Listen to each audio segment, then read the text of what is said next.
दोस्तों, एक नगर में एक महान बौद्ध भिक्षु रहा करते थे।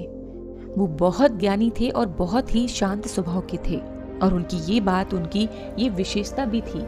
एक बार की बात है, बौद्ध भिक्षु नगरवासियों को उपदेश दे रहे थे। बौद्ध भिक्षु बता रहे थे कि शब्दों में जीवन को बदलने की शक्ति होती है। अपने शब्दों से अपना जीवन बदलो। हम जो भी शब्द अपने लिए या दूसरों के लिए कहते हैं या जो बातें करते हैं, उस पर हमें ध्यान देना चाहिए।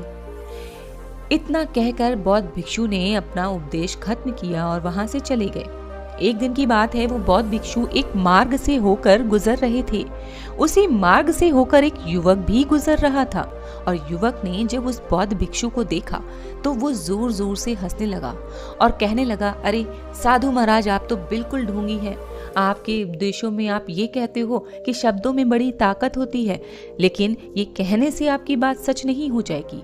ये सब सिर्फ बातें हैं। भला ऐसे कैसे हो सकता है कि शब्दों से हमारा जीवन बदल जाए? उस युवक की सारी बात सुनकर उन बौद्ध भिक्षु ने कहा, बेटा, नाद से तो दुनिया प्रकट हुई है और अच्छे शब्दों के पीछे भी नाद ही होता है जो आपका पूरा जीवन बदल सकता है। वो बौद्ध भिक्षु उस युवक से कहते हैं, देखो, मैं तुम्हें अपने अनुभव से बता रहा हूँ, लेकिन अगर फिर भी तुम्हें यकीन नहीं हो रहा तो तुम इसे खुद भी आजमा सकते हो। उन बौद्ध भिक्षु की ये बात सुनकर युवक थोड़ा सा गंभीर हो गया और उसने काफी देर तक सोच विचार किया। उसके बाद उन बौद्ध भिक्षु से उसने कहा, हे गुरुवर, अगर आपकी बात सच है तो आप मेरे साथ चलिए। मेरा छोटा भाई है जिसकी उम्र करीब 25 वर्ष है। उसे न जाने क्या हुआ है और करीब 3 वर्षों से वो कुछ भी नहीं करता, बस लेटा रहता है। दिन भर वो कुछ न कुछ सोचता रहता है। उसकी ये हालत देखकर हम सभी बहुत चिंतित हैं, बहुत परेशान हैं। मेरे माता पिता भी बहुत चिंता में रहते हैं। हम सब ने बहुत से तरीके अपनाए, बहुत सी योजनाएं बनाई, लेकिन कुछ भी काम नहीं आया। हमने बहुत बार उससे बात करने की भी कोशिश की, लेकिन वो हमसे कुछ भी नहीं कहता। परिवार का हर एक सदस्य पूरी तरह से थक चुका है और हार चुका है। आखिर वो क्या करना चाहता है, वो क्या कहना चाहता है और उसके मन में क्या चल रहा है, किसी को कुछ भी नहीं पता। हमारे शब्दों से उसका जीवन क्यों नहीं बदल सकता? जैसा कि आप कहते हैं कि सचमुच शब्द जीवन बदल सकते हैं, तो क्या आप मेरी मदद करेंगे? इस पर बौद्ध भिक्षु मुस्कुराते हुए उस युवक के साथ चल पड़ते हैं और युवक उन बौद्ध भिक्षु को एक खेत में लेकर जाता है और खेत में जाकर वो अपने भाई की तरफ इशारा करके कहता है, हे गुरुवर, यही मेरा भाई है जो पूरे गांव में आलस और मक्कारी के लिए मशहूर है। आप कहते हैं ना कि शब्दों में वो शक्ति है जो हमारा जीवन बदल सकती है, तो क्या आपके शब्द इसका जीवन बदल सकते हैं? अगर ये सत्य है तो आप इसका जीवन बदल कर दिखाएं। उन बौद्ध भिक्षु ने उस युवक के भाई को बहुत ध्यान से देखा। वो एक पेड़ की छांव में आराम से सो रहा था। जब बौद्ध भिक्षु उस युवक के भाई के पास पहुंचे और आराम से उसके सर पर हाथ फेरते हुए कहा, उठो बेटा, बहुत देर हो चुकी है, ये सोने का समय नहीं है, ये तो जागने का समय है। उन बौद्ध भिक्षु की आवाज सुनकर लड़का थोड़ा सा अचरज में पड़ गया कि आखिर ये कौन है जो मुझे इतने प्यार से जगा रहा है, वरना सभी गांव वाले तो मुझे आलसी और मक्कार कहते हैं। आखिर ये कौन है जो मुझे इतना अपनापन दिखा रहा है? उसने आंखें खोली और आंखें मलते हुए पूछा, गुरुवर, आप कौन है और यहाँ क्यों आए हैं? इस पर बौद्ध भिक्षु ने उस युवक से कहा, बेटा, ये प्रश्न मैं तुमसे करना चाहता हूँ कि तुम कौन हो, यही तो तुम्हें जानने की आवश्यकता है। उन बौद्ध भिक्षुओं की बात सुनकर वो लड़का जोर से हंसा और कहा, हे गुरुवर, अगर आपको मेरे बारे में जानना है तो आप गांव के किसी भी सदस्य से पूछ लीजिए, आपको पता चल जाएगा कि मैं कौन हूँ। आपसे यहाँ हर कोई कहेगा वो आलसी है, मक्कार है और तरह तरह के ताने सुनाएगा, तरह तरह की नेगेटिव बातें करेगा। इससे आपको ये जरूर यकीन हो जाएगा और पता भी चल जाएगा कि मैं कौन हूँ। तभी बौद्ध भिक्षु मुस्कुराते हैं और उस लड़के से कहते हैं, सबसे पहले मेरी एक बात सुन लो। मेहनती इंसान के खुद के शब्द उसे अंदर तक चोट पहुंचाते हैं, इसलिए कभी भी अपने आप को कोसो ना, अपने शब्दों को सुधारो। और मेरी दूसरी बात भी सुन लो, मैंने उन गांव वाले से नहीं पूछा कि तुम कौन हो, मैं तो तुमसे पूछ रहा हूँ कि तुम कौन हो। आलस तुम्हारी पहचान नहीं है, आलस तुम्हारी आदत हो सकती है। इंसान नहीं, उसकी आदतें खराब होती हैं। इसलिए बेटा, तुम आलसी और मक्कार नहीं हो, ये तो तुम्हारी आदत है। बस इतनी सी बात है जो गांव वाले नहीं समझ सकते। ये सारी बातें सुनकर वो लड़का थोड़ा और आश्चर्य में पड़ा, क्योंकि गांव वाले हमेशा उसे मक्कार, आलसी और तरह तरह के ताने सुनाया करते थे। उन बौद्ध भिक्षु की ये बात सुनकर उस लड़के के आंखों में आंसू आ गए। उसने तुरंत अपने दोनों हाथ जोड़ दिए, उन बौद्ध भिक्षु के चरणों में गिर पड़ा और कहने लगा, आप सच कहते हो, ये मेरी आदत ही है, मेरी पहचान नहीं, और मैं इस आदत से बहुत परेशान हूँ। मैंने बहुत कोशिशें की और लाख उपाय किए, लेकिन मैं अपनी इस आदत से छुटकारा नहीं पा रहा हूँ। इन आदतों से बाहर आना बहुत कठिन है। मैंने कई बार सोचा कि मैं आलस छोड़ दूं और पूरा इसका प्रयास भी किया और कोशिशें भी की, लेकिन कोई भी लाभ नहीं हुआ। मैं अब कोई भी कार्य करने की कोशिश करता हूँ तो पता नहीं मेरा मन कहीं और भागने लगता है, मेरा दिमाग किसी और दिशा में काम करने लगता है और मैं उस काम पर ध्यान नहीं दे पाता। मैं क्या करूं, कैसे करूं, मुझे कुछ समझ नहीं आता। जब भी मैं किताबें पढ़ने की कोशिश करता हूं तो मुझे नींद आ जाती है। मन में अजीब सा दर्द महसूस होता है। ऐसा लगता है मेरा जीवन व्यर्थ जा रहा है। मैं इस दर्द को बर्दाश्त नहीं कर पाता तो मैं सो जाता हूँ, ताकि मैं जब सुबह उठूं तो मुझे ये दर्द महसूस ना हो। अब तो मुझे भी यह यकीन हो गया है कि मैं इन आदतों से नहीं निकल सकता। ये आदतें मुझे कभी नहीं छोड़ पाएंगी। इस पर बौद्ध भिक्षु उस लड़के से कहते हैं, बेटा, अगर तुम इस आलस की आदत को छोड़ना चाहते हो तो मैं तुम्हें एक उपाय बताता हूँ, लेकिन उसके लिए तुम्हें मुझे कल आकर मिलना होगा, वो भी सुबह के समय। तभी वो तरीका मैं तुम्हें बता पाऊंगा। अगर तुम उस तरीके को सीखना चाहते हो तो कल सुबह मेरे पास चले आना। इतना कहकर वो बौद्ध भिक्षु वहां से चले जाते हैं, लेकिन उन बौद्ध भिक्षु की सारी बातें उस लड़के के कानों में गूंज रही थी। वो समझ नहीं पा रहा था कि आखिर वो बौद्ध भिक्षु उसे कौन सा मार्ग दिखाएंगे, उसे कौन सा उपाय बताएंगे जिससे उसके जीवन से आलस से हमेशा के लिए खत्म हो जाएगा। देखते ही देखते रात हो चुकी थी और रात भर वो अपने बिस्तर पर करवट लेता रहा, उन बौद्ध भिक्षु की बातों के बारे में सोचता रहा। इसी प्रकार देखते ही देखते सुबह हो गई और वो लड़का उन बौद्ध भिक्षुओं के पास जाकर पहुंचा। लड़का बौद्ध भिक्षु को प्रणाम करता है और कहता है, गुरुवर, जैसा आपने कहा था मैं आ गया, अब मुझे वो मार्ग बता दीजिए ना, जिससे मैं इस जीवन से आलस को निकाल सकूं।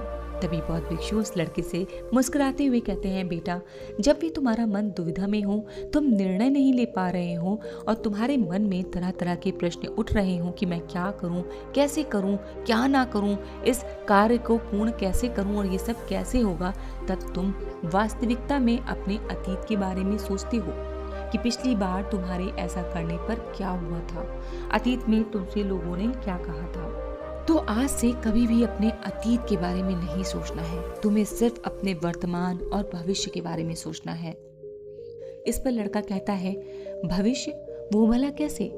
तभी बौद्ध भिक्षु लड़के से कहते हैं, मान लो कि तुम्हें आज किसी भी चीज की कमी नहीं है, तुम्हारे पास वो हर चीज है जो तुम चाहते हो, वो सारी सुविधाएं हैं जिसकी तुमने इच्छा की, तो आप बताओ तुम अपना जीवन कैसे व्यतीत करोगे? उन बौद्ध भिक्षु की बात सुनकर लड़का कुछ देर के लिए सोच में पड़ जाता है, क्योंकि आज तक उसने सभी गांव वालों से केवल ताने सुने थे। कभी भी किसी ने उसे जीवन के बारे में कुछ इस तरह से नहीं बताया था जिस तरह से बौद्ध भिक्षु बता रहे हैं। गुरुवर उससे आने वाले भविष्य के बारे में बात कर रहे थे। उन बौद्ध भिक्षु की बात सुनकर लड़का खुद से प्रश्न करने लगा कि अगर मेरे पास सब कुछ होगा, धन की कोई कमी नहीं होगी, सारी सुख सुविधाएं होंगी, तो मैं अपना जीवन कैसे व्यतीत करूंगा? कुछ देर सोच विचार करने के बाद वो बौद्ध भिक्षु से कहता है, गुरुवर, मैं ये पूरी दुनिया घूमना चाहूंगा, मैं पहाड़ों पर जाऊंगा, समुद्र की रेत पर चलना चाहूंगा और मैं एक बहुत बड़ा व्यापारी बनना चाहूंगा। तभी अचानक उस लड़के का ध्यान टूट जाता है और वो उन बौद्ध भिक्षु से कहता है, लेकिन गुरुवर, ये सब कैसे संभव होगा, क्योंकि मेरे सोच लेने से ये सब पूरा नहीं होगा। उसके ऐसा कहते ही वो फिर से अतीत में बीती हुई सारी घटनाएं सोचने लगता है और सारी घटनाएं उसके आंखों के सामने गुजरने लगती हैं। वो फिर से एक बार निराश हो जाता है। अब वो ये सोचने लगा कि मेरे पास तो पैसे हैं ही नहीं, तो मैं व्यापार कैसे कर सकता हूँ? ना मैं दुनिया घूम सकता हूँ, ना मैं रेत पर चल सकता हूँ और ना मैं पहाड़ों पर चल सकता हूँ, ना मेरे पास व्यापार का कोई अनुभव है। ऐसी स्थिति में मैं भला ये कैसे भूल सकता हूँ और यहाँ से कैसे निकल सकता हूँ? उस लड़के के इस प्रश्न का जवाब देते हुए बौद्ध भिक्षु लड़के से कहते हैं, बेटा, हर रात सोने से पहले तुम हर दिन का लक्ष्य एक कागज पर लिखो और सुबह उठकर सबसे पहले उस लक्ष्य को देखो और सोचो कि उस लक्ष्य को पाने के लिए तुम आज क्या कर सकते हो, और जो भी तुमने उस कागज पर लिखा है उस कार्य को उसी दिन पूरा करने की हर मुमकिन कोशिश करो। इस पर वो लड़का कहता है, ठीक है, आप सच कह रहे हैं, लेकिन मैं बहुत जब सोचने लगता हूँ ना तो मेरा मन बेचैन हो जाता है। मन में तरह तरह के विचार आने लगते हैं और इन विचारों को शांत करने के लिए मैं सो जाता हूँ ताकि वो विचार मुझे परेशान ना कर पाए। लड़के की इस समस्या का समाधान करते हुए बौद्ध भिक्षु उस लड़के से कहते हैं, बेटा, अंतरम की चाल को पकड़ो, शब्दों की मदद से नया भविष्य बनाओ। तभी लड़का कहता है, हे गुरुवर, आप क्या कहना चाहते हो? मैं आपकी बात नहीं समझ पा रहा। इस बात पर बौद्ध भिक्षु मुस्कुराते हैं और बोलते हैं, बेटा, कैसे होगा? ये जो सवाल है ये सवाल नहीं बल्कि डर है जो तुम्हारे अंतर मन में बैठा हुआ है, जो तुम्हारा कदम रोक रहा है, तुम्हें आगे बढ़ने से रोक रहा है।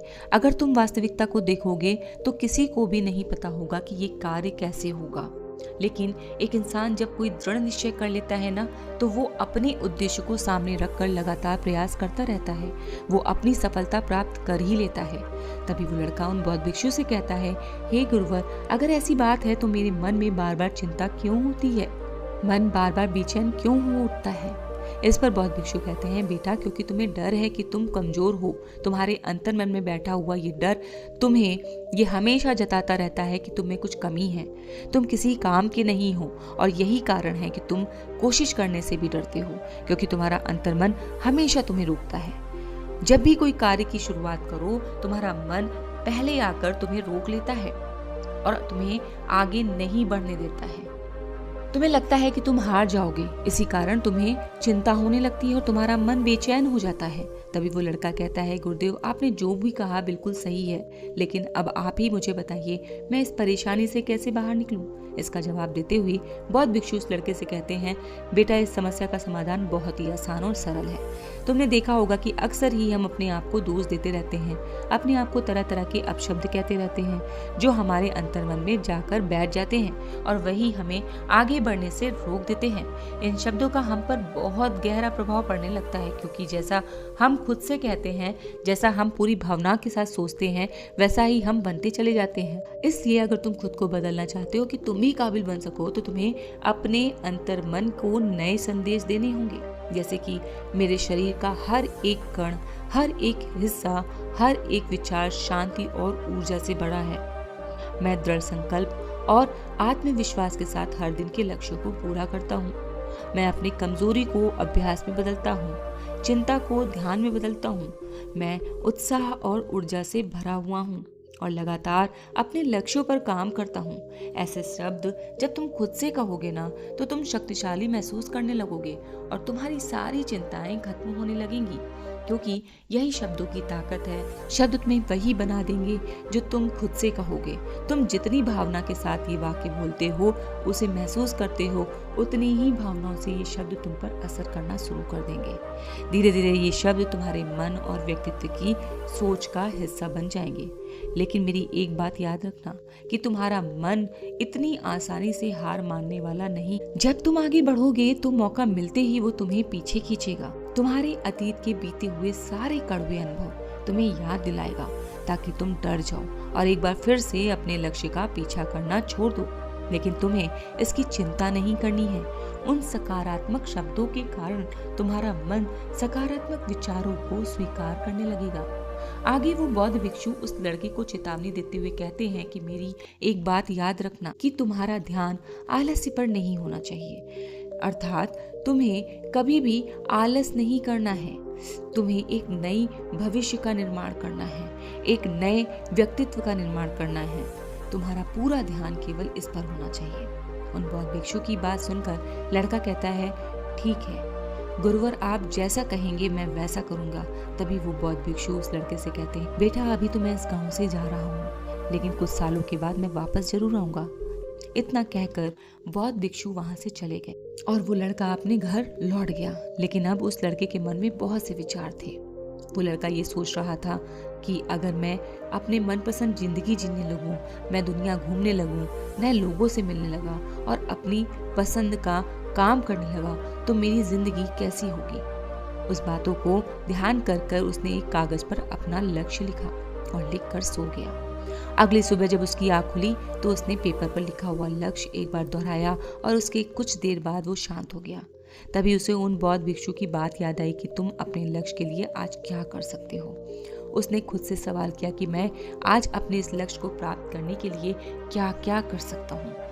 तभी उसका ध्यान उस पेपर पर गया जिसमें लिखा हुआ था कि मैं बाजार जाऊंगा और व्यापारी लोगों से सीखूंगा कि वो कौन सी चीज़ें कौन से सामान लेकर आते हैं। मैं इन चीज़ों को देखूंगा, उन चीज़ों को पता करूंगा। पढ़ने के तुरंत बाद ही वो बाजार गया और अलग अलग दुकानों पर बैठा, लेकिन उसे कुछ समझ नहीं आया क्योंकि लोग अलग अलग व्यापार कर रहे थे, अलग अलग तरीके के सामान ले रहे थे। किसी ने उसकी कोई भी मदद नहीं की। वो बहुत उदास हुआ और निराश होकर वापस घर लौट आया।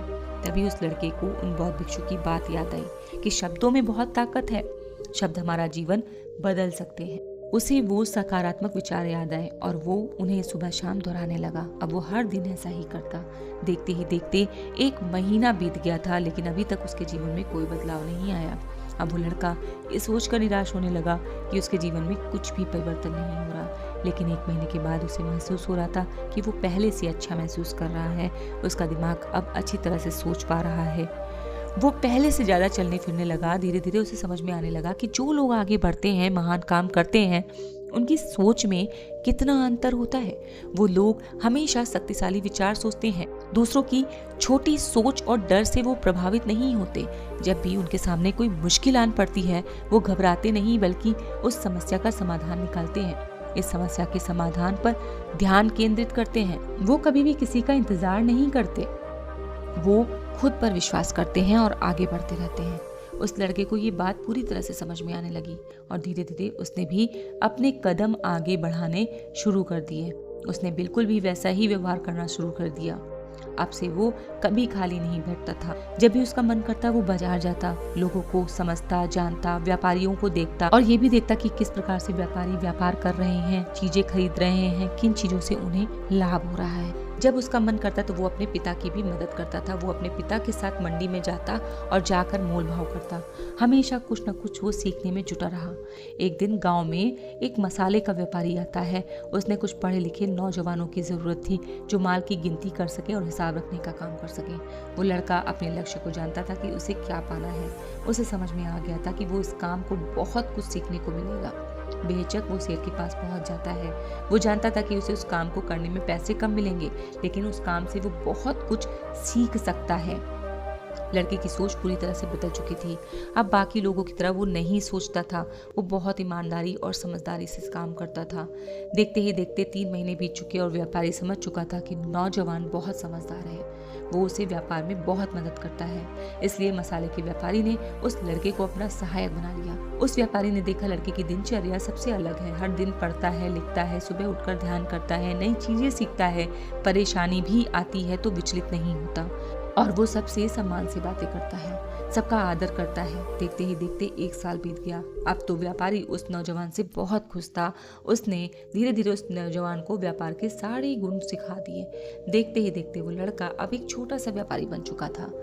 जब उस लड़के के अंदर व्यापार की समझ आ गई तो उसने जड़ी बूटियों का व्यापार शुरू किया और देखते ही देखते कुछ ही वर्षों में नगर का वो सबसे बड़ा व्यापारी बन गया। उसे सबसे बड़े व्यापारी के नाम से जाने लगा। उसका नाम दूर दूर तक फैलने लगा। करीब 5 वर्षों के बाद जब वो वापस आकर घर लौटा तो लोग बहुत हैरान थे। उसे देखकर लोग आश्चर्यचकित हो रहे थे। उसके सारे जानने वाले लड़के से पूछते हैं कि तुम ऐसा कैसे बदल गए। तब उसने कहा, गुरु ने सच ही कहा था, शब्दों से हमारा जीवन बदल सकता है। दोस्तों सच ही तो है, शब्द बहुत कमाल के होते हैं। ये हमारा पूरा जीवन बदल सकते हैं। आपने इस वीडियो से क्या सीखा? आपको हमें कमेंट बॉक्स में बताना है।